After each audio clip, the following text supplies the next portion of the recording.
네. 2장 다 했나요? 보라색을? 그때 기억이 아, 2장 끝까지 다 했는데. 어.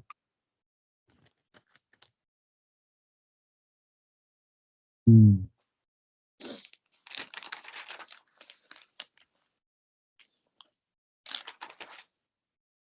2장 하긴 다 했는 것 같은데요. 네. 아, 기억난다. 네. 네. 3장 2장에 나오는 내용이 이제 원수된 게 나오죠. 2장 네. 15절에 보면 원수된 것. 그 원수된 것이 의문에 속한 계명의 율법이죠. 계명의 율법. 그 율법을 폐하셨다. 그렇게 나오죠. 율법을 폐했다. 그리고 16절에 원수된 것을 소멸하셨다. 네. 여기서 이제 원수된 것이 뭐냐? 그 의문에 속한 계명의 율법이죠. 그 율법을 십자가로 소멸하셨다. 소멸하다가 아포크테이노 죽이셨다. 예수님이 십자가에 죽으셨는데 십자가는 예수님만 죽은 게 아니고 율법도 죽었다. 율법도 죽이셨다. 그래서 이 두 사람을 이방인과 유대인을 갈라놓던 그 율법을 십자가로 죽이셔서 유대인과 이방인들을 한 몸으로 화목하게 하셨다. 나오죠. 거기까지 했고요. 이제 3장부터 보시죠. 예. 예.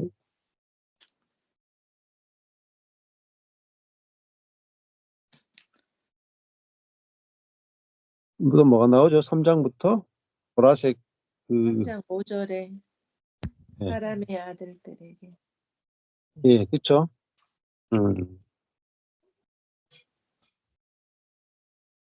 여기 보면은 그리스도의 내가 사람인데 이제 사도들과 선지자들에게 나타내신 것 같이 다른 세대에서는 사람의 아들들에게 알게 하지 아니하셨다. 다른 세대들은 이제 알 수 없던 것이 지금 사도들과 선지자들로 말미암아 성령으로 계시를 해주셨죠. 그게 뭐냐면 이방인들이 함께 후사가 되고 함께 지체가 되고 함께 약속에 합류하는 자가 되는 이것이 예수님 이후의 세대에게만 계시되는 아주 놀라운 계시다. 그렇게 이야기하고 있습니다. 그게 바로 또 그리스도의 비밀이다. 이렇게 이야기하죠. 또 나온 게 있죠. 보라색이. 13절에 환란이. 네. 네. 저는 환란에 대해서 낙심하지 말라 이렇게 나오죠. 자, 바울이 받는 환란이 뭘까요?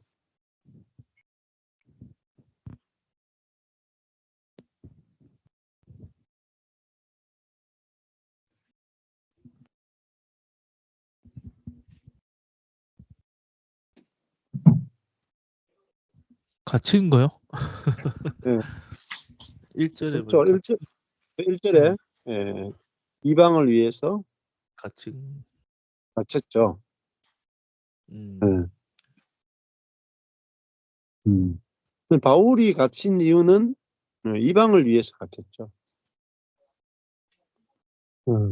이방을 위해서 갇혔다는 게 무슨 의미일까요? 이방을 위해서 갇혔다?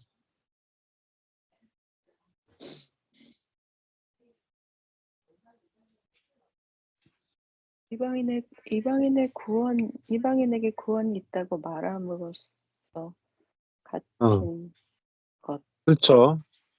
네. 음. 음. 이방인들이 그리스도 예수 안에서 함께 후사가 되고 함께 지체가 되고 함께 약속에 참여하는 자가 되었다. 음. 이것을 전하다가 바울이 이제 핍박을 받고 결국 로마로 압송되고 이제 감옥에 신받은 거죠. 그러니까 그걸 다른 말로 하면은 그리스도 예수의 일로 음. 갇히게 된 거죠. 그리스도 음. 예수. 그러니까 그리스도 예수님의 그 복음을 전하다 보니까 갇히게 됐죠. 그게 바울의 여러 환란이죠, 환란. 그래서 이 복음을 전하니까 누가 제일 싫어했습니까? 예, 이방인들이 유대인, 아니죠. 유대인들. 유대인들이 제일 싫어했습니다. 음. 그래서 하나님을 믿는 사람들이 하나님을 잘 믿는 사람들이 오히려 그 바울을 핍박하고 공격하고 따라다니면서 예, 죽이려고 했죠. 그래서 바울은 자기 동족에게 그렇게 이제 핍박을 받았고 그 예수님도 사실은 빌라도는 예수님을 놓아주려고 했죠. 죄가 없다 하고. 근데 유대인들에 의해서 핍박을 받아 죽었죠. 그래서 나중에 보면 히틀러가 예수를 죽인 것은 유대인이다. 그래서 유대인들을 완전히 대량으로 학살하잖아요. 그랬을 때 이제 독일 교회들이 맞다. 히틀러도 잘한다 해가지고 독일 교회들이 히틀러 편을 들었습니다. 역사적으로. 그러니까 교회가 이런 율법과 복음의 관계를 율법과 복음의 관계를 잘 모르니까 교회가 히틀러 편을 많은 교회들이 히틀러의 편을 들었어요. 물론 본헤퍼 같은 경우에는 반대했지만은 그런 이제 역사들이 있죠. 음. 그래서 지금도 어떻게 보면은 어, 교회가 지금 태극기 부대하고 촛불 부대로 나누어져 있죠. 교회도. 지금도 많은 한국의 그 그리스도인들이 에, 어떤 사람은 촛불 집회 가고 어떤 사람은 태극기 집회 가죠. 네. 그래서 그러다 보니까 같이 이제 그리스도를 똑같이 이제 그리스도를 믿는 신앙을 하는 사람들이 서로 갈라지게 되고 다투게 되고 이런 문제점들이 많이 생기게 되는 거죠. 예. 그래서 이렇게 율법주의는 계속 누가 옳으냐 하면서 나누게 되고 가르게 되고 결국 이제 한쪽이 이겨야 됩니다. 율법주의는 한쪽이 이기고 한쪽이 져야 되죠. 정치 세계에 들어가면요. 정치 세계는요 무조건 한쪽이 옳아야 돼요. 그렇죠? 예. 근데 우리가 그리스도인들이 개인적으로 어느 뭐 정치적인 입장을 쓰는 것은 괜찮은데 교회가 어떤 정치적인 입장을 내는 것은 상당히 위험합니다. 왜냐하면은 교회가 어느 정치적인 입장에 서게 되면은 정치는 한쪽은 살리고 한쪽은 죽여야 됩니다. 그래서 뭐 그리스도인들이 한 국가의 어떤 국민으로서 개인적인 의견을 가지는 것은 뭐 그럴 수밖에 없죠. 뭐 투표할 수밖에 없으니까. 그렇지만은 단체적으로 교회가 정치에 대해서 어느 쪽으로 입장을 내는 것은 상당히 조심해야 될 부분들입니다. 그래서 만약에 뭐 교회가 단체적으로 촛불 집회를 간다거나 단체적으로 태극기 집회에 가는 것은 바람직하지 않습니다, 사실. 예. 그러면은 교회가 이제 율법화 되게 되거든요. 예. 그러면은 저희 모임에 왔는 사람 중에도 그런 일들도 있는데, 예, 두 집회에 가다 보면은 분노가 충만해요, 분노가. 혈기가 충만해요. 한쪽을 죽여야 돼. 그러니까 이번에도 보니까 한쪽에서 막, 어떤, 좌파를 죽여야 돼 하면서 막 이야기하고, 또 촛불 집회도 우파를 죽여야 돼. 이렇게 나간다, 이 말이에요. 예. 그래서 정치는 무조건 율법입니다, 정치는. 100% 율법. 율법 중에서 가장 강한 율법이 정치예요, 정치. 그래서 예수님은 결국은 율법과 정치에 의해서 죽임을 당했죠. 근데 예수님은 옳고 그름을 갈라내기 위해서 오신 게 아니고 자신이 죽어서 우리를 살리기 위해서 오셨잖아요. 그리고 그 살리는 데는 모든 사람이 사실은 다 포함되죠. 뭐 좌파 우파가 없어요. 예수님은 좌파를 위해 죽은 것도 아니고 우파를 위해 죽은 것도 아니고 예수님이 세상을 이처럼 사랑하사 모든 사람을 위해서 이렇게 죽으셨죠. 그래서 모든 사람을 살리기 위해서 당신이 죽으신 부분이 가장 중요한 부분이고, 그래서 교회는 한마디로 하면은 법원이 아니고 병원이다.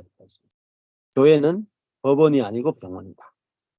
자, 법원은 뭐 하는 것입니까?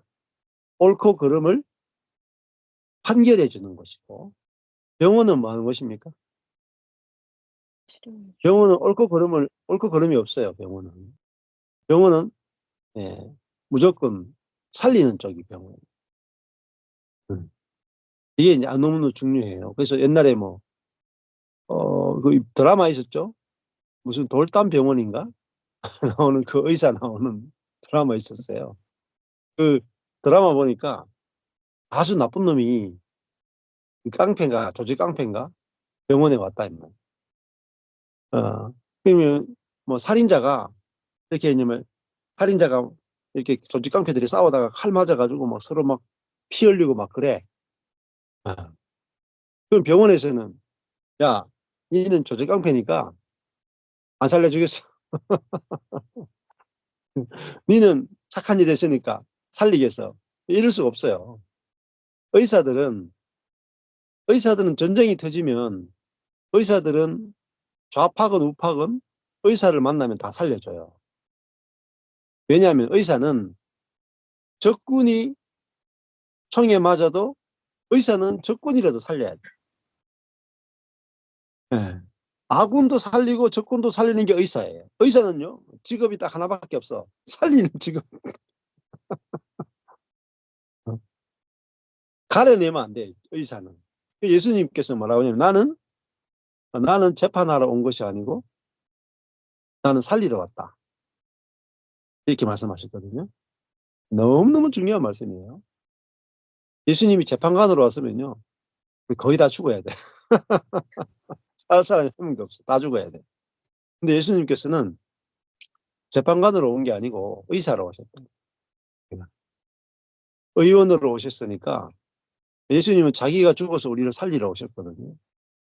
그러니까 이게 기독교에서 이제 우리가 예수 그리스도를 통해서 우리가 하나님을 만나는데, 율법의 하나님, 법관으로서의 하나님이 아니라 법관으로서의 하나님이 아니고 의사로서의 하나님을 우리가 만나게 되는 거예요. 그래서 교회가 보여줘야 되는 가장 중요한 표지는 십자가죠, 십자가. 근데 이게 십자가가 빨간색인데 우리 녹십자 있잖아요, 녹십자. 저희 병원하고 비슷하죠. 교회는 예수님이 이렇게 이 법원에 가보면은 이렇게 이제 있고 이렇게 이 저울을 한쪽에 저울을 가지고 있고 한쪽 칼 가지고 있고 이런 게 딱 돼 있죠. 그러니까 저울을 가지고 딱 달아보고 잘못한 사람을 심판한다. 이게 법이죠. 예. 그러니까 법은 정의의 정의. 정의를 이루는 게 법의 핵심이죠.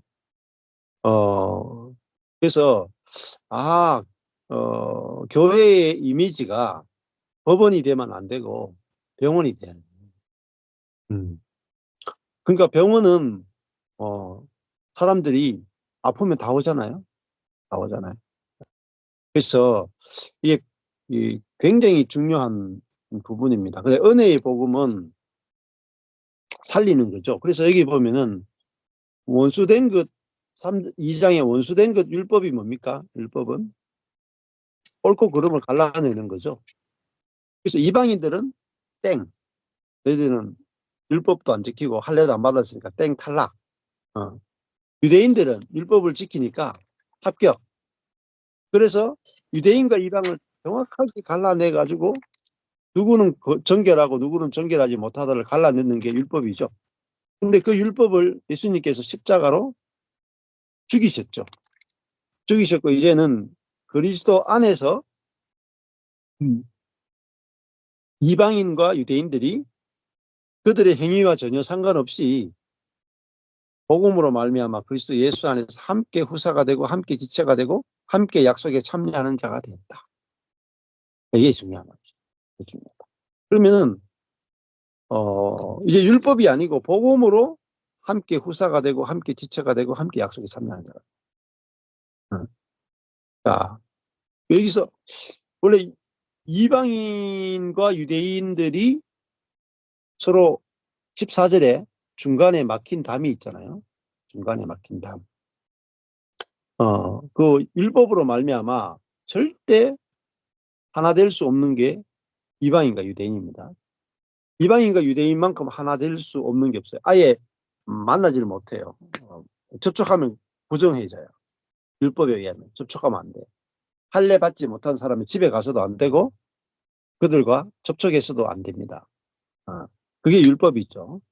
근데 그 율법을 십자가로 죽이셨습니다. 예. 그래서 이제는 율법으로 만나는 게 아니라 복음으로 함께 후사가 되고 함께 지체가 되고 함께 약속에 참여한 자가 돼서 그리스도를 함께 누리죠. 함께 후사가 됐다는 말은 그리스도를 함께 누리게 됐다는 말입니다. 함께 지체가 됐죠. 한 몸, 한 지체가 됐다. 자, 이게 이제 교회잖아요. 복음으로 말미암아 그리스도 예수와 연합되어서 이제는 복음 안에서 후사와 지체와 약속에 참여하는 자가 된 거. 이게 이제 중요한 거죠. 그러면 여기서 에베소 3장 6절에 약속이 뭐겠습니까? 약속. 약속에 참여하는 자가 됐다. 자, 약속에서 제일 중요한 것은 성령입니다. 성령. 성령을 우리에게 주심이. 그래서 유대인 이방인들에게는 성령의 약속이 없죠. 그렇죠? 예. 자, 성령이 내주하셔야 하나님의 자녀가 되고 하나님을 아빠라고 부르게 되고 새로운 피조물이 되고 천국을 누리게 되죠. 근데 이방인들이 율법과 전혀 상관없이 예수 그리스도와의 연합을 통해서 약속, 성령의 약속을 받아서 누리는 자가 됐죠. 그러니까 율법이 이제 전혀 상관없는 겁니다. 율법을 지키든 안 지키든 전혀 그와 상관없이 성령을 받아서 함께 누리는, 그러니까 지체가 된 거죠. 지체가 됐고 후사, 상속자가 됐죠. 그래서 뭘 상속했느냐? 우리가 그리스도를 기업으로 받은 거죠. 이게 함께 후사가 된 거죠. 이방인들. 그래서 이방인과 유대인들이 공통점이 함께 그리스도를 상속하고 함께 그리스도의 몸의 지체가 되고 함께 성령의 약속에 참여한 자가 됐다 하는 거죠.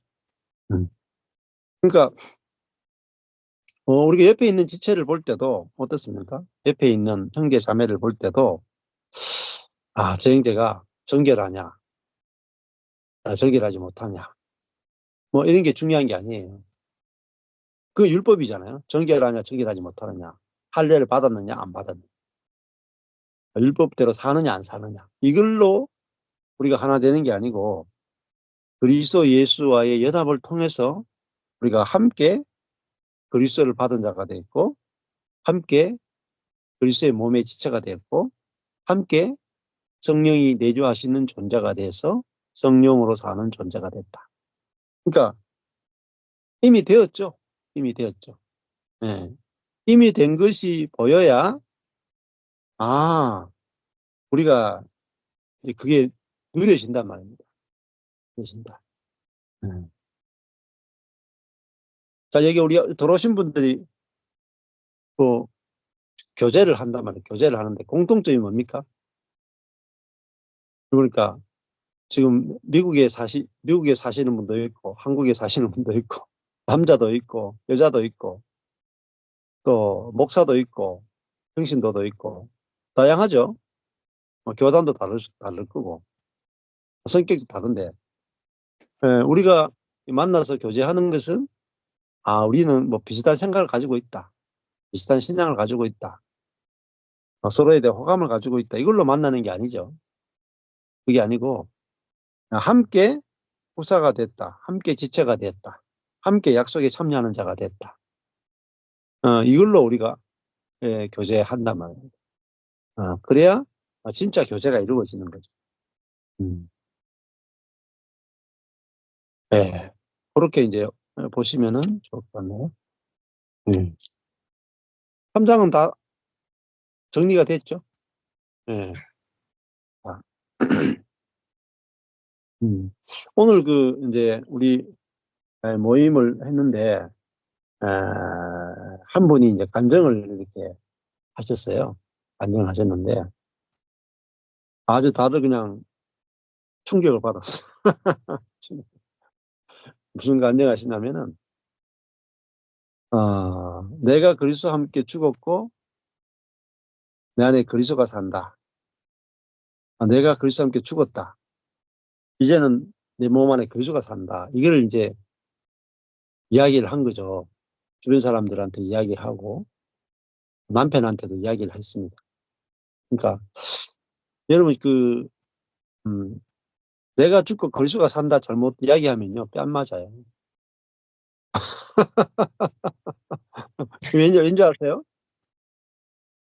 진짜 죽었는지 보자. 예. 그래서 저도 이거 이야기하다가 뺨 맞은 적이 있거든요. 진짜 네 죽었는 거 보자 하면서 딱 때리더라니까. 때린 그분이 때렸다는 사실도 기억을 못해. 그도 목사님이 그래, 목사님. 어, 같이 성경 공부하던 목사님이 그렇다. 어. 자, 오늘 이제 간증하시는 분이, 내가 죽었고 그리스도가 산다. 이게 참 이미 이루어진 은혜다. 이렇게 이야기하니까 남편이 열을 받아가지고 아내를 쭉 패는 거야. 주먹과 발로 한 20방 정도 때렸다는 거예요. 근데 이 자매가 어, 한 20번 맞는데 멍이 안 들더래요. 거의 아프지도 않고. 마치 마사지 받는 기적인 거죠, 기적. 그리고 남편에 대해서도 어, 미워하는 마음도 없어. 그러니까 다들 충격받았다 아닙니까, 충격. 야, 진짜 내 안에 그리스도가 산다고 확실히 알아지고 믿어지니까, 예, 구타 당하는데도 아프지도 않아. 마사지 받는 게. 예. 그러니까 다들, 와, 이런 일이 있을 수 있냐 하면서 다들 입이 쩍 벌어져가지고. 예. 얼마나 놀랍습니까? 음. 그래서, 뭐, 초대교회 성도들이 뭐 순교 당할 때 마사지 받는 기분을 안 주고겠나 그런 이야기 했어요. 우리가 그리스도 안에서 그리스도를 상속한 자가 됐다. 이거는 율법의 세계와는 비교할 수 없죠. 유대인들은 자신들이 율법을 가진 자로 엄청난 자부심을 가졌고, 그들은 할례 받은 족속이고 하나님의 자녀고, 그들만이 하나님의 백성이라고 하는 엄청난 그 영적 교만이 있었죠. 어마어마한 영적 교만이 있습니다. 근데 그러다가 다 버림받았거든요. 이스라엘 사람들이 다 버림받았어요. 근데 이스라엘 사람들이 그 버림받게 된 이유는 뭐냐면은, 자기들이 하나님의 백성이 된 것은 오직 은혜로 말미암아 된 것입니다. 그런데 자기들 이스라엘 백성들이 하나님 백성 된 것은 하나님의 일방적인 은혜로 된 것인데, 자기들이 이제 교만하게 된 거죠. 교만해서, 자, 은혜로 됐다는 건 뭐겠어요? 내가 하나님의 은혜로 하나님의 백성이 됐다. 그러면은 내가 자랑할 게 없잖아요. 그 이방인들을 향해서 자고할 만한 것이 없죠. 내가 이스라엘은 원래 그렇게 해야 돼요. 우리가 하나님 백성 된 것은 오직 은혜로 된 것입니다. 그 말은 이방인과 유대인이 다를 것이 하나도 없죠. 이방인들에게는 하나님의 은혜가 임하지 않았고 유대인들에게 하나님의 은혜가 임한 것밖에 없지, 유대인들이 하나님 앞에서 자랑할 것은 하나도 없습니다. 근데 그들에게 율법을 줘놓으니까 그들이 착각을 하면서 자기들이 율법이 있는 백성이고 율법을 잘 지키니까 그들은 하나님의 은혜를 입을 만한 조건이 있다고 생각합니다. 그래서 율법주의는 하나님의 은혜에서 떠나게 만들어요. 굉장히 무서운 거죠. 그래서 로마서도 보면은 그 이스라엘 사람들이 의로워지기 위해서 노력을 했던 이스라엘 사람들이 하나님에게서 떨어져 나가고 이방인들이 거저 은혜로 의롭게 되는 그 문이 열리게 됐다, 이렇게 이야기한다고 합니다. 그러니까 이 하나님의 은혜를 아는 것이 아주 신앙생활에서 핵심입니다. 핵심. 근데 유대인들이 하나님께서 유대인들이 이렇게 말하거든요. 나는 너희를 애굽 땅 종되었던 곳에서 너희를 건져내 너희 하나님 여호와다, 이렇게 시작을 해요. 출애굽기도 그렇고 십계명도 그렇고. 그 말은 너희들의 출처가 뭐냐? 너희들은 애굽 땅에서 종되었던 자들이다. 여기서부터 출발하는 거예요. 그런데 내가 너희를 애굽 땅 종되었던 곳에서 해방시켰다. 근데 너희가 잘나서가 아니고 너희의 출발은 노예였다 해서 출발은 노예였다. 너희 스스로 절대 헤어나올 수 없는 노예였다. 그리고 너희들은 선한 것이 없었다. 그 애굽의 바로의 노예니까 무슨 말이겠어요? 사단의 노예였다. 그 말은 사단이 원하는 대로 끌려다니면서 죄를 지었다, 이 말입니다. 그러니까 하나님이 그들을 건져내 줘야 될 만한 어떤 조건도 그들에게는 없는 거죠. 그런데 노예였던 너희를 내가 구원했다. 이게 출발이잖아요, 출발. 그러니까 우리도 신앙생활은 은혜에서 출발해서 은혜로 마쳐야 되거든요. 모든 것이 은혜다. 은혜에서 출발해서 은혜로 마쳐야 되는데, 이게 율법이 들어오게 되면은 내가 뭐 해서 받았다, 이렇게 생각하는 거죠. 자, 어떤 사람들이 이제 자랑을 많이 이제 하게 되죠. 나는 이만큼 기도했더니 하나님께서 이만큼 주셨다. 이렇게 자랑할 수 있단 말이에요. 아, 저 사람 보니까 낙타 무릎이다. 그 사람이 하나님께 저렇게, 응? 예, 하나님 말씀대로 순종하고 하나님께 기도했더니 하나님께 저렇게 복을 주셨다. 이제 한국에 이런 게 엄청 많아요. 어. 아, 저 집안은 3대째 예수 믿는 집안이다. 하나님께 저렇게 거룩하게 살았으니까 응? 저렇게 복을 받는다. 예. 저 사람은 하나님께 물질을 많이 심었으니까 하나님께서 심은 것에 대해서 복을 주셔가지고 저렇게 많은 복을, 물질적인 복을 누린다. 이런 게 다 뭐냐면은 사람으로부터 출발하는 거죠. 사람으로. 예. 그러면요, 이게 좋은 것 같지만은 이게 다 죽어요. 죽어. 영적으로 죽어요. 그러면은 내 쪽에서 물질을 심지 않으면은 하나님께서 물질을 안 주실까요? 잘 생각해 보셔야 돼요. 어떤 것을 들을 때는 반대로도 한번 생각해 보셔야 돼요. 그래서 심지 않은 것을 거두게 하시죠. 하나님께서 가나안 땅이 뭐냐? 가나안 땅은 심지 않은 것을 거두게 하시죠. 은혜잖아요. 너희가 심지 않은 포도원의 과실을 먹게 될 것이다. 이게 가나안의 특징은 천국이고 하나님 나라인데 심지 않은 걸 거두는 거예요. 그러니까 하나님의 가장 중요한 특징은 여호와라고 하는 이름은 은혜롭고 자비롭고 노하기를 더디하고 이렇게 나가요. 그 하나님 자신이 뭐냐면 은혜의 하나님이에요. 은혜의 하나님은 먼저 주신다. 먼저 주신다가 너무너무 중요해요. 먼저 주신다. 거저 주신다. 이게 너무너무 중요하다고. 그러니까 사람이 먼저 할 수 없어요. 사람이.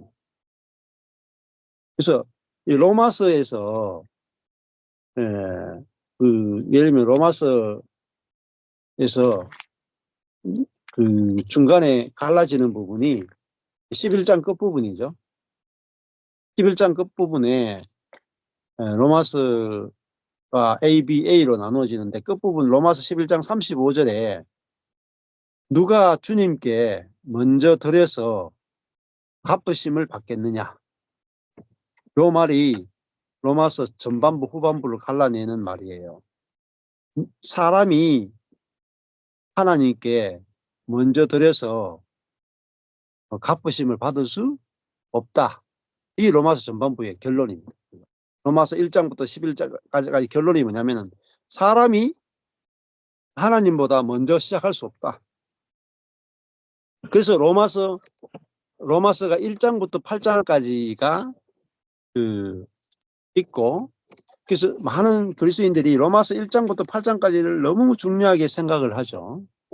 근데 9장에서 11장을 중요하게 생각하지 않죠. 근데 로마서 9장에서 11장까지는 무슨 이야기 하냐면 하나님의 주권을 이야기해요. 주권. 하나님이 토기장이로서 긍휼의 그릇과 진노의 그릇을 하나님께서 결정할 수 있는 권한이 없겠느냐. 그러면서 하나님이 사람의 행위보다 앞서서 행하신다. 미리 정하신다. 그걸 이야기해 준다고요. 그 핵심이 뭐냐면은 하나님은 사람의 행위보다 앞서시는 은혜의 하나님이다. 은혜의 하나님. 그게 핵심이에요. 그럼 우리가 하나님을 만날 때 로마서도 제일 중요한 것이 만물이 로마서 11장 36절에 보면 모든 것은 만물이 주에게서 나오고 이렇게 써요. 주에게서 나오고 주로 말미암고 주에게로 돌아갑니다. 그 말은 주에게서 나오고 주로 말미암고 주로 돌아간다 이 말은 뭐냐면 하나님이 다 하신다는 걸 말해요. 하나님이 다 하신다. 시작도 하나님이 하시고 과정도 하나님이 하시고 결과도 하나님이 하신다. 그러니까 하나님이 철저하게 우주의 중심이 되신다는 거예요. 그러면은 우리의 인생도 하나님이 중심이 되시는 거예요. 그래서 이걸 어디서 볼 수 있냐면은 성경을 잘 보십시오. 예. 아브라함의 인생을 보십시오. 아브라함의 인생을 딱 보면은 하나님이 아브라함을 부르십니다. 부르시는데 그를 열국의 아비, 믿음의 조상으로 만들고 그를 통해서 이스라엘 민족을 만들기 위한 목적을 가지고 아브라함을 지으시고 아브라함을 찾아오시고 아브라함을 복을 주시고 마지막에 그가 이삭을 낳게 해가지고 그로 말미암아 이스라엘 민족이 만들어지도록 하나님은 다 계획하고 부르세요. 그리고 그 계획을 다 이루세요. 그러니까 모든 것이 그로 만물이 그로 말미암고 그로 그에게서 나오고 그로 말미암고 그에게 돌아간다. 이게 그 뜻이거든요. 그러니까 우리 인생이 주님께 전적으로 달려 있다는 거죠.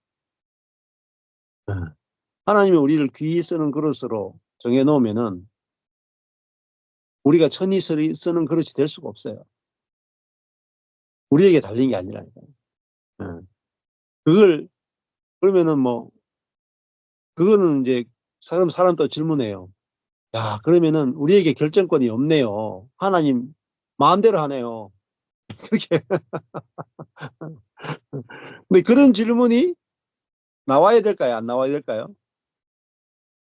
나와야 돼요. 나와야 돼요. 나와야 정상적으로 가리키는 거예요.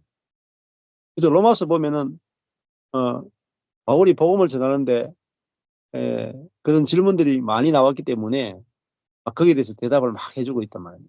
왜냐하면 바울이 전하는 복음은 막 치우쳐 있거든요. 은혜로 치우쳐 있으니까 은혜가 더한 곳에 죄가 더하다. 죄가 더한 곳에 은혜가 더한 곳에 죄가 더한 게 아니고 죄가 더한 곳에 은혜가 더하죠. 음. 그 말이 됩니까? 죄가 더한 곳에 저주가 더해야 되지. 죄가 더한 곳에 은혜가 더하다. 그러면은 죄를 막 지어야 되겠네. 이렇게 나옵니다. 율법은 뭡니까? 율법은 죄가 더한 곳에 저주가 더해야 되죠. 근데 은혜는 죄가 더한 곳에 은혜가 더하다. 그러면 이거는 혼란 아니에요? 혼란. 네. 자, 법은 죄를 많이 지을수록 은혜가 더합니까? 심판이 더합니까? 법은 죄가 더한 곳에 심판이 더하죠. 그러니까 뭐 윤석열 대통령이 담배를 아니 이 교통신호를 어겼다. 그러면 죄가 안 돼. 근데 법원에처럼 저기 이제 계엄을 선포해가지고 군대를 풀어가지고 했다. 그러면 그게 성격이 내란이 돼보면은 최소 무기징역 내지 사형이에요. 보세요. 법은 죄의 경중에 따라서 심판을 결정되죠. 은혜는요. 죄가 많을수록 심판이 커지는 게 아니고 은혜가 커져버려요. 완전히 다르죠. 시스템이. 근데 어느 것이 세상을 구원할까요? 법으로는 세상을 구원 못해요. 율법으로는 우리 인생이 구원될 인생이 아무도 없어요. 그래서 율법은 원수된 것이라고 해서 십자가로 사형시켜버렸다. 율법은 하나님께서 사람들을 구원할 목적으로 준 게 아니고 단순히 죄를 깨닫게 할 목적으로 줬고요. 그 다음에 율법이 더하면 죄가 더해요. 율법이 죄를 줄이는 게 아니라 죄를 사단은 율법으로 말미암아 우리를 죄짓게 한다고. 또 율법으로 말미암아 정죄하고 판단하고 죽이게 만든다. 율법이 많을수록 죄를 더 많이 지어요. 예를 들면은 옛날에는 어, 뭐 교사가 교실에서 담배 피우는 게 죄가 안 됐죠. 요즘은 교사가 학생들 보는 앞에서 담배 피웠다. 그러면 이게 심각한 거예요, 심각한 거. 그러면은 그 법을 만들어 놓으면은 죄를 물론 뭐 적게 질 수도 있겠지만 죄인을 만든단 말입니다. 그 옛날에는 이렇게 선생님이 교실에 담배 한 대 피웠는데 이제 법이 없으니까 죄 없이 넘어갔어요. 패스. 근데 지금은 담배 피우면은 이게 죄가 되기 때문에 그 교실에서 담배 피운 선생님을 볼 때 모든 학생들이 그 선생님을 죄인으로 정죄하게 되겠죠. 그러면 학생들이 선생님을 죄인으로 정죄하는 것은 죄가 될까요? 안 될까요? 죄가 돼요. 담배 피운 선생님도 죄인이 되고 담배 피운 선생님이 잘못했다라고 말하면서 미워하고 혐오하는 건 죄가 될까 안 될까요? 죄가 됩니다, 여러분. 여기까지 가셔야 돼요. 자, 해보세요. 그러면은 그 공산주의가 나쁘죠? 법이죠. 공산주의 나쁘다. 또 친일파, 일본에 치우친 거. 그러니까 좌파는 좌파 쪽에서는 좌파가 있다 치면 좌파 우파라는 것도 사실은 프레임이에요, 프레임. 그걸 이제 철학적으로 보면은 그 틀을 만드는 거죠, 틀을. 좌파 우파라고 하는 틀을 가지고 사람을 보면은 그거로밖에 안 보여요. 좌파 우파. 예를 들어 가지고 이런 겁니다. 운동장에 학생들을 한쪽에는 빨간 체육복, 여학생들은 빨간 체육복 입고 하고 남학생들은 파란색 체육복 입혀서 운동장에 딱 보냈어요. 자, 보내놓고 여러분한테 제가 이렇게 말하는 거죠. 파란 쪽이 어느 쪽입니까? 빨간 쪽이 어느 쪽입니까? 하면 여러분 즉시 이쪽이 남자는 파란색이고 여자는 빨간색입니다. 이렇게 말한단 말이에요. 그러면 여러분이 이미 그 프레임에 딱 갇혀버린 거예요. 그것으로만 딱 보게 돼요. 근데 제가 다른 프레임을 주는 거죠. 여기서 키가 작은 사람과 키가 1m 60인 사람과 밑에 있는 사람과 위에 있는 사람을 나눠보세요. 하면은 빨간색 체육복이냐 파란색 체육복이냐는 전혀 안 중요해. 키로만 딱 보게 돼 있어요. 이게 뭐냐면은 헤게모니라 그래요. 사상적으로 헤게모니를 장악한다 이렇게. 그러니까 정치라고 하는 건 뭐냐면은 누가 먼저 헤게모니를 장악하는 거예요. 그래서 일반 대중들을 선동하는 게 정치예요. 정치에 대해서 좀 기본적으로 아셔야 돼요. 기독교인들이 정치를 너무 몰라. 저는 철학을 했기 때문에 그런 것들 공부한단 말입니다.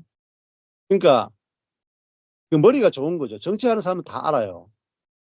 이번 선거에 어떤 프레임을 씌우면 쪽이 이기느냐. 예를 들면은 선거를 하잖아요.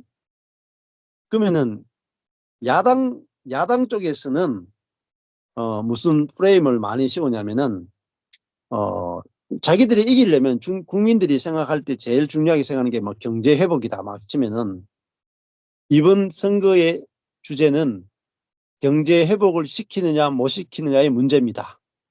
이렇게 프레임을 딱 세워요. 그러면은 여당이 경제를 망가뜨렸다. 야당이 경제를 살릴 수 있다. 이 프레임으로 딱 씌우면 국민들이 선거할 때 누가 경제를 살릴 수 있을까? 그 프레임으로 딱 보면은 야당을 뽑게 돼 있어요. 근데 이제 여당 쪽에서는 그 프레임으로 들어가면 자기들이 지죠. 경제를 누가 살리느냐 죽이느냐로 하면 자기들이 져요. 그러면 여당 쪽에서는 뭐 하냐면은 경제를 누가 살리느냐 죽이느냐 프레임을 아예 없애버려요. 없애고요. 뭐라고 말하냐면 좌파가 누구, 우파가 누굴까요? 프레임을 바꿔버려요. 그러면 사람들이 경제의 패러다임으로 보는 게 아니고 좌파냐 우파냐 프레임을 봐버려요. 그러면은 프레임을 누가 더 많이 광고하느냐에 따라서 승리가 결정이 돼요. 이걸 정치인들의 정치 노름이라 그래요. 그래서 국민들이 정치인들이 쏟아내는 많은 말들을 그 밑에 뭐가 숨어 있는지를 아는 게 중요합니다. 그래야 안 속아요. 그런데 사탄도 마찬가지입니다. 사탄도 우리에게 프레임을 씌운단 말입니다. 그 안에서 딱 갇혀서 생각하게 만들어요. 그리고 우리를 속인다 이 말입니다.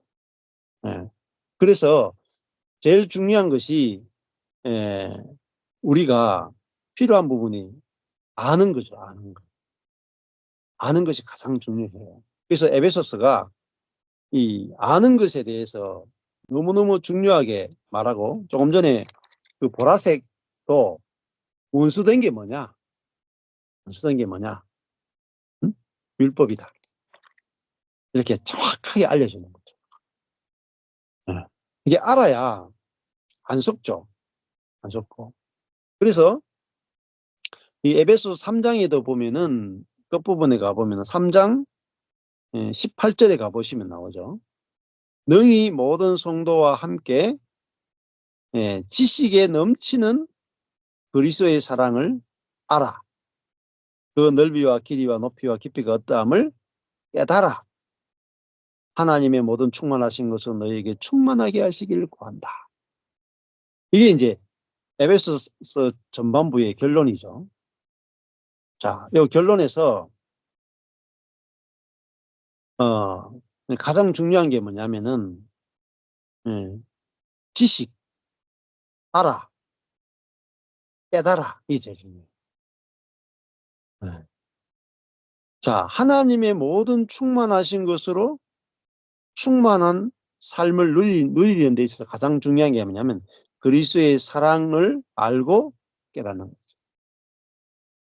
근데 그 아는데, 근데 알기 어렵죠. 왜냐하면 지식에 넘치는 그리스도의 사랑을 알아야 되니까 아는 게 어렵단 말입니다. 그래서 누가 알려주냐면은 알게 하시기를 구한다. 이렇게 말하잖아요. 예. 그러니까 누구에게 구합니까? 15절에 아버지 앞에 무릎을 꿇고 빈다. 그러니까 아버지께서 하나님의 모든 충만하신 것으로 너희에게 충만하게 하시기를 구한다. 그 아버지께 구하는데, 그 아버지가 뭐죠? 우리를 그리스도의 사랑을 알고 깨닫고 충만하게 해주시는 분이시다. 이렇게 말하는 거죠. 자, 그래서 이 아는 것이 무지무지 중요합니다. 그래서 저도 이 에베소서 옛날에 읽으면서 아는 게 전부구나. 아는 게 전부. 예. 그래서 그때부터 성경을 깊이 보게 됐어요. 깊이 보게 되고, 근데 포커스가 예수 그리스도의 사랑이 뭐겠어요? 은혜죠. 은혜. 은혜가 무엇인지 아는 것이 하나님의 모든 충만한 것으로 충만하게 되는 비결이구나. 이게 알게 된 거예요. 이게. 그리스도의 은혜가 어떠함을 깨닫는 것이 충만에 이르는 비결 중에 비결. 그런데 우리 자신이 조금 전에 그 간증 들었잖아요. 간증. 예. 두들겨 맞는데 마사지 받는 기분이었대. 마사지 받는 기분. 그게 뭡니까? 충만인 거죠. 하나님의 충만한 것으로 충만한 거죠. 충만. 그것이 뭐죠? 그리스도를 아는 지식으로 하나님의 충만을 경험하는 사건이죠. 자, 그래서 이 에베소서 있잖아요, 이거. 그, 봐도 이야기해도 재밌다니까요. 지루하지가 않아요. 이거 에베소서 이거 있잖아요. 아무리 이야기해도 안 지루하다니까요. 왜냐면 너무너무 그 좋은 게 많으니까 이야기해도 또 재밌고 이야기해도 또 재밌고 정말 질리지 않는 게 에베소서예요. 예. 우리 그 성남이도 지금 에베소서 한 1년 동안 이제 지금 한 1년 안 되죠. 5월 작년 한 몇 월부터 에베소서를 보기 시작해 지금까지 보는데 어때? 지금까지 반복했어요 지금. 세미나도 가고 개인으로도 하고 지금 팀도 하고 계속 오늘 조금 전에 하고 들어왔을 텐데 어때? 아, 진짜 에베소서 하면 할 때마다 좋은 것 같아요. 예. 할 때마다 더 새롭고, 예. 에베소서 진짜 또 뭐 했는데 늘 새로 하면 에베소서 1장을 다시 하거든요, 사람들하고. 오늘 또 1장을 새로 했는데 또 좋더라고요. 예. 그래가지고 제가 집사님하고 하는데 2장 안 넘어가고 1장만 계속 반복해서 한번 해볼까 싶기도 하고 좋다 하니까 또, 예.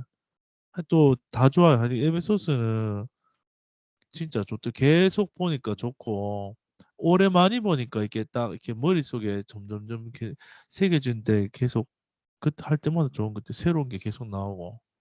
예. 예. 이게 저도 한번 이렇게 말씀이 내게 와가지고요 신비에 새겨지듯이 그냥 확 새겨져 버리잖아요. 그러면 그게 다 실제가 돼버려요. 예. 실제가.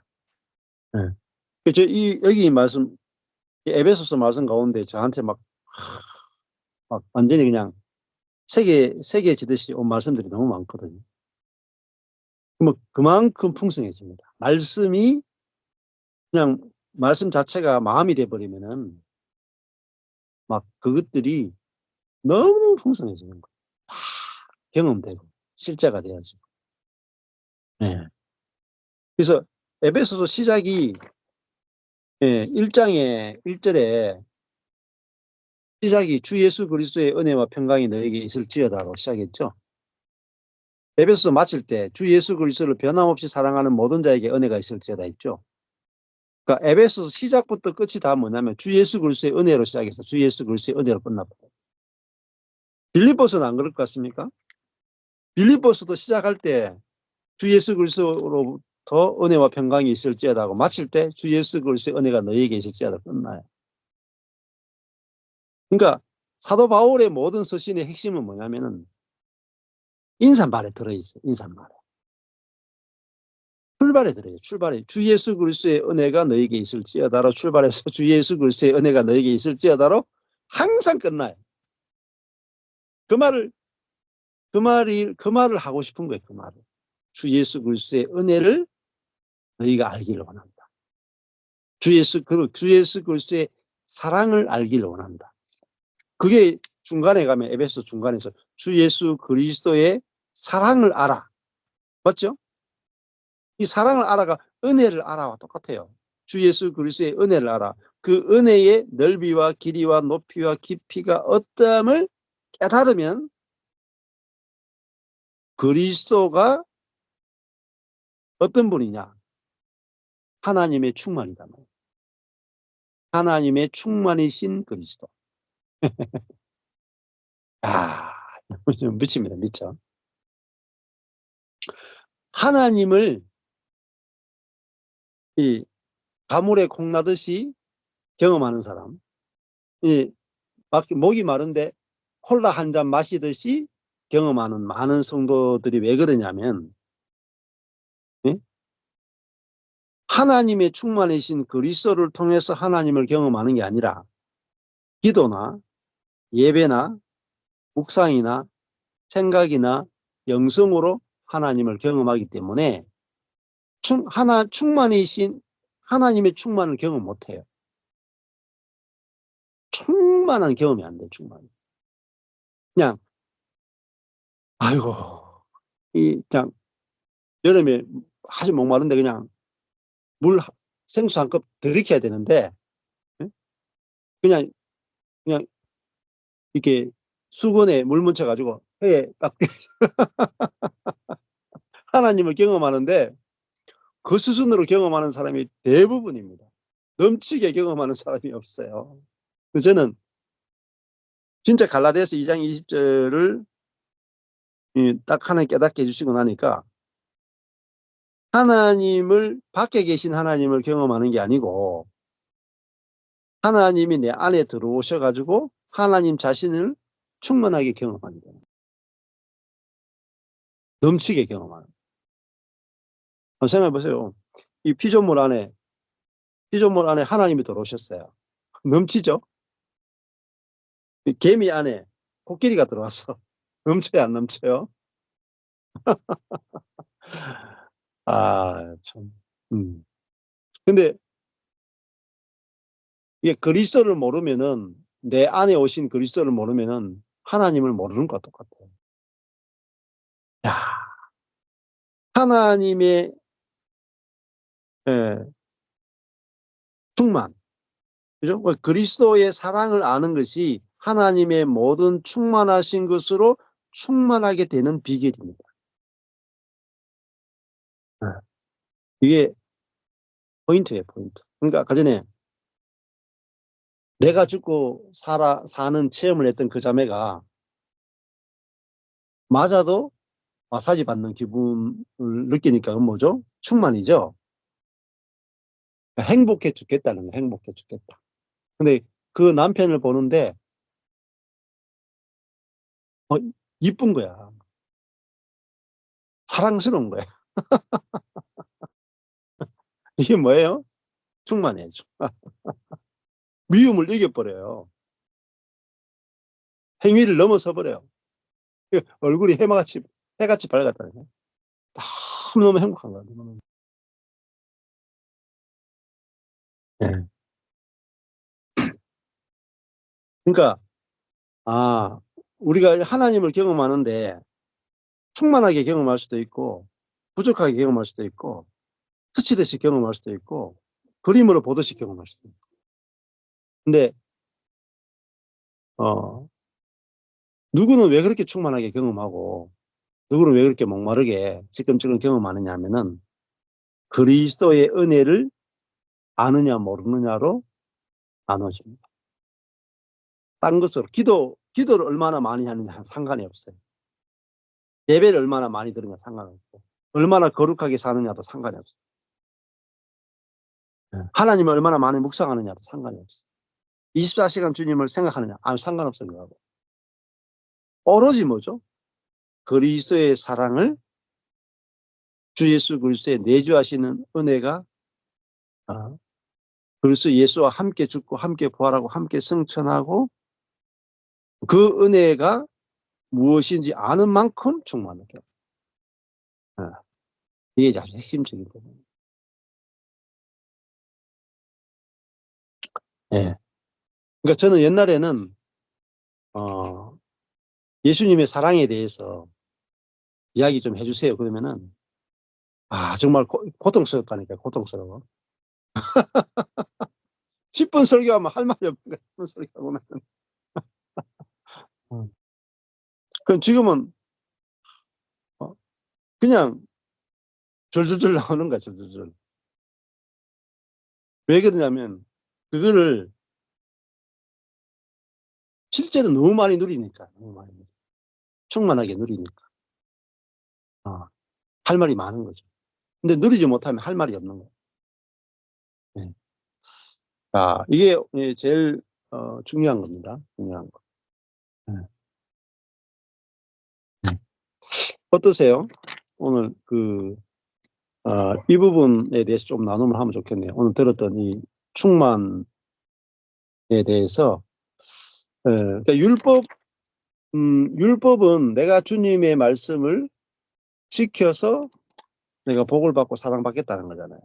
근데 내가 그리스도를 통해서는 하나님 자신을 상속받아서 하나님 자신을 누리는 그 복, 그게 약속에 참여한 자가 되는 거죠. 이게 누리는 게 진짜 신약 성도의 복이다. 그래서 이 접촉하면 살아나 버려요. 접촉하면은. 내 속에서 생명이 흘러가잖아요. 생명을 접촉하는 사람이 순식간에 바뀌어 버려요.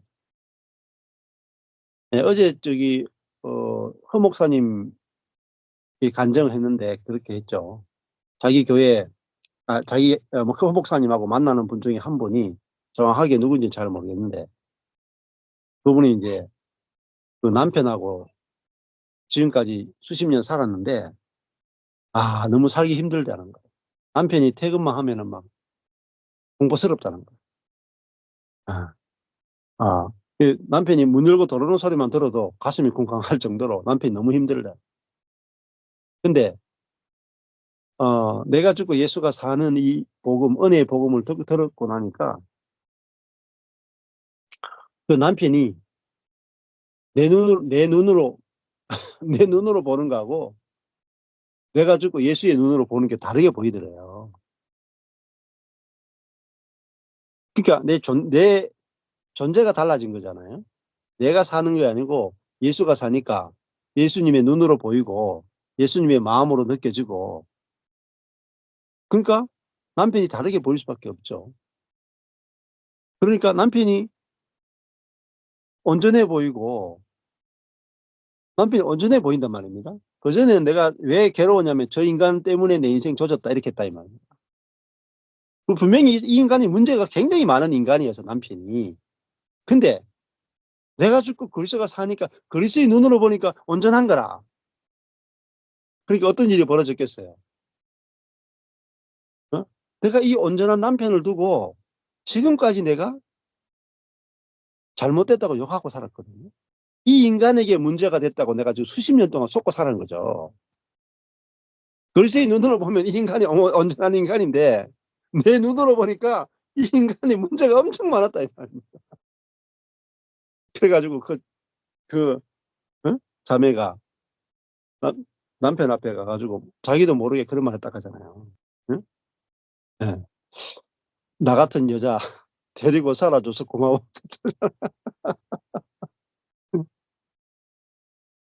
절대 그런 말 나올 수 있는 여자도 아니고 절대 그런 말 남편도 들으시라고 생각도 못 했는데, 이 아내가 갑자기 나 같은 여자 안 버리고 데리고 살아서 고마워. 그러니까 남편이 놀래가지고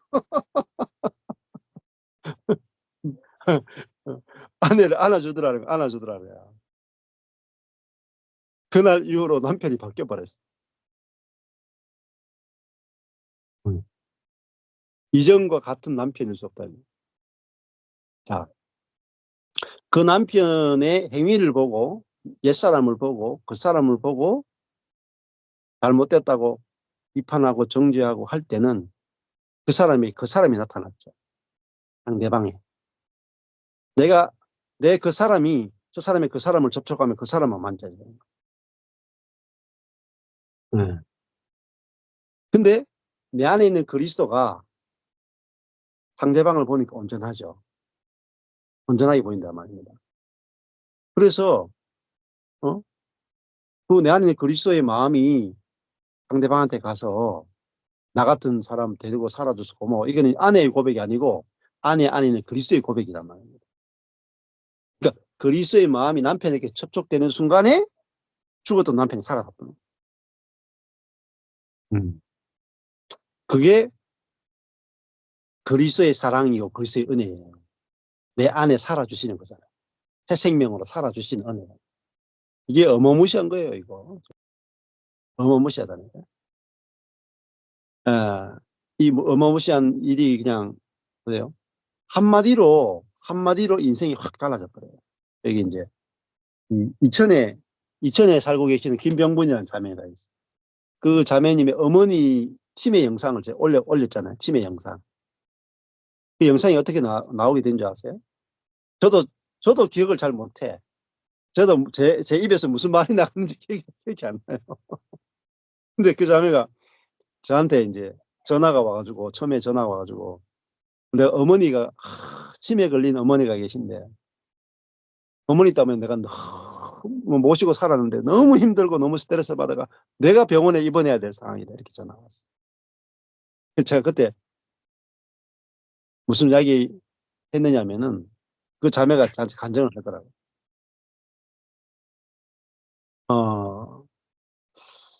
어, 내가 그 어머니를, 내가 어머니를 보면은 그 어머니가 계속 그 어머니로 살 거고, 내 안에 있는 그리스도가 어머니를 보면은, 응? 어머니 속에 있는 그리스도가 나온다. 어. 그래서 내 자아로 상대방을 만나면은 상대방 속에서도 자아가 나올 거고, 내 안에 있는 그리스도로 상대방을 만나면은 상대방 속에 있는 그리스도가 나올 거다. 제가 그런 말을 했었던 것 같아요. 근데 그 말을 그 자매님이 아멘으로 받아들여진 거예요. 그래서 이제 그 어머니, 치매에 걸린 어머니를 보는데, 아, 내가 지금까지 내가 엄마를 봤구나. 딸로서 어머니를 봤구나. 그게 아니고 딸은 죽었고 내 안에 그리스도가 살고 그리스도로 어머니를 보게 된 거예요. 그러면서 제 그 방송을 어머니 있으면서 열심히 틀어놨다. 어머니가 알아듣건 못 듣건 열심히 틀어놨다. 그랬더니 어느 날 갑자기 코로나 때문에 병원 갔다 오시더니 어머니가 갑자기 돌변한 거예요. 어머니가 그리스도의 말씀을 하는 거예요. 들었던 말씀이 그대로 그 속에서 나온 거 그대로. 제 설교와 똑같은 말씀이 어머니 입에서 줄줄줄줄 나오는 거예요. 그리고 어머니가 막 그전에는 불평불만이 그렇게 많았는데 막 완전히 천국을 사는 거야, 천국. 내가 살아도 천국이고 죽어도 천국이고. 어, 어. 이 땅이 천국이란 거야, 이 땅이 천국. 그런 고백이 나오면서 엄마가 너무나 그 이 땅에서 천국을 누리니까 딸이 엄마 때문에 스트레스 받는 게 아니고 엄마 때문에 은혜를 다 받았거든요. 그게 뭡니까? 이 접촉이거든요, 접촉. 생명의 접촉이거든요. 그래서, 아, 내 안에 생명으로 예수님이 죽고 부활하고 승천한 다음에 내 속에 부활의 생명으로 내 속에 들어와서 살아주시는 것이 그게 지식에 넘치는 그리스도의 사랑이에요. 그게 그 사랑의 넓이와 길이와 높이와 깊이예요. 그러면은 예수님이 내 새 생명이 되시면은 부활의 생명으로 와가 살면은 내 안에 예수님이 나오면은 나를 접촉하는 모든 사람들이 죽은 영혼들이 살아나요. 그 그리스도가 뭐냐? 곧 능력이에요. 그리스도가 곧 거룩이고, 그리스도가 곧 생명이고, 그리스도가 새 마음이고, 그리스도가 나의 모든 것 되시네. 그러면은 수십 년 동안 해도 바뀌지 않던 사람들이 다 바꿔요. 놀랍습니다. 저는요, 14년 동안 내가 죽었고 내 안에 예수가 살고 내가 접촉하면 내 안에 계신 그리스도가 접촉하는구나로 믿어져서 산 것밖에 없어요. 그러니까 근데 제게서 접촉되는 사람들이 다 살아나더라. 제 경건이나 제 능력은 1도 없어요. 오직 그리스도예요. 오직 그리스도. 근데 이게 모든 사람에게 다 똑같이 그리스도를 상속해 주셨죠. 이게 뭐죠? 함께 에베소 3장 6절에 그리스도 예수 안에서 함께 후사가 됐다. 뭘 받았어요? 그리스도를 상속받은 거예요. 그리스도를. 이게 그래서 뭐라고 하냐면은 이 에베소 3장 8절에 뭐라 그래요? 은혜죠, 은혜. 에베소 3장 8절에 은혜를 주셨죠. 그 은혜가 뭡니까? 측량할 수 없는 그리스도의 뭐죠? 풍성, 풍성. 그러니까 에베소스의 주제가요. 충만, 풍성. 이게 에베소스의 주제. 야, 근데 에베소스를 읽었는데 풍성과 충만을 경험 못한다. 그러면 에베소서를 1도 모르는 거예요. 신학 박사라도 소용없어요. 에베소서는 충만과 풍성이 에베소의 주제인데, 그럼 내가 청량할 수 없는 풍성을, 이게 청량할 수 없는 풍성이 에베소서 3장 8절에 어디로 가요? 에베소서 3장 19절로 가는 거예요. 하나님의 모든 충만으로 충만해지는 게 뭐냐? 청량할 수 없는 것이에요. 그러면 내 안에 그리스도가 사시면은 하나님을 충만하게 경험해버려요. 충만해. 그게 시편으로 치면 내게 부족함이 없으리로다. 내 잔이 넘치나이다. 시편 23, 내 잔이 넘치나이다. 넘치는 게 뭐냐? 풍성이고 충만해. 그러면은 그리스도인들이 풍성을 경험하지 못하는 성도들이 너무너무 거의 대부분이고, 충만을 경험하지 못하는 사람들이 너무너무 많아.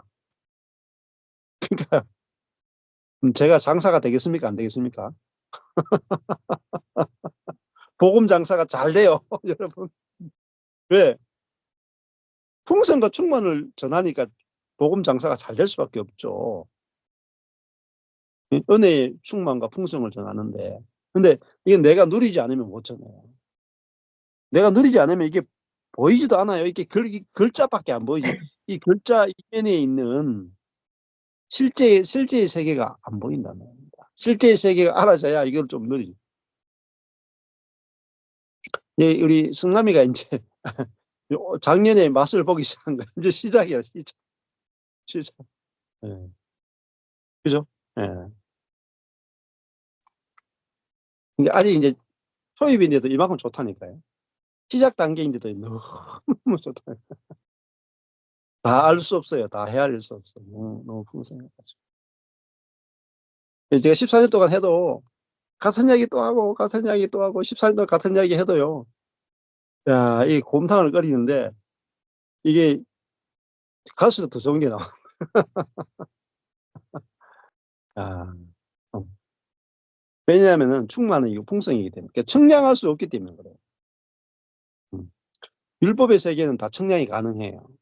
뻔해요, 뻔해, 율법의 세계는. 근데 그리스도의 풍성은요, 청량할 수 없어요, 청량. 행복에 미친단 말이에요. 행복에 미쳐. 그러니까 오늘도 그 대전 갔는데 있잖아요. 한 두세 명이 간증을 중간에 했어요. 간증했는데요. 행복에 미친다니까요. 행복이 넘쳐뿐다. 감당할 수 없는 행복을 느낀다는 거예요. 왜냐하면 그리스도를 발견했거든요. 그리스도를 발견하는 것이 전부예요. 그래서 그리스도의 사랑을, 은혜를 아는 거. 근데 갈라디아서 2장 20절을 뭐 좀 안다, 깨달았다, 뭐 전한다. 들어보면요. 시시해. 풍성과 충만까지 이야기를 못해. 그러니까 누가 더 정말 이거 누리느냐. 이거죠. 그래서 같이 말씀을 공부하면 정말 할수록 감당할 수 없을 만큼 풍성하게 누리게 됩니다. 네. 오늘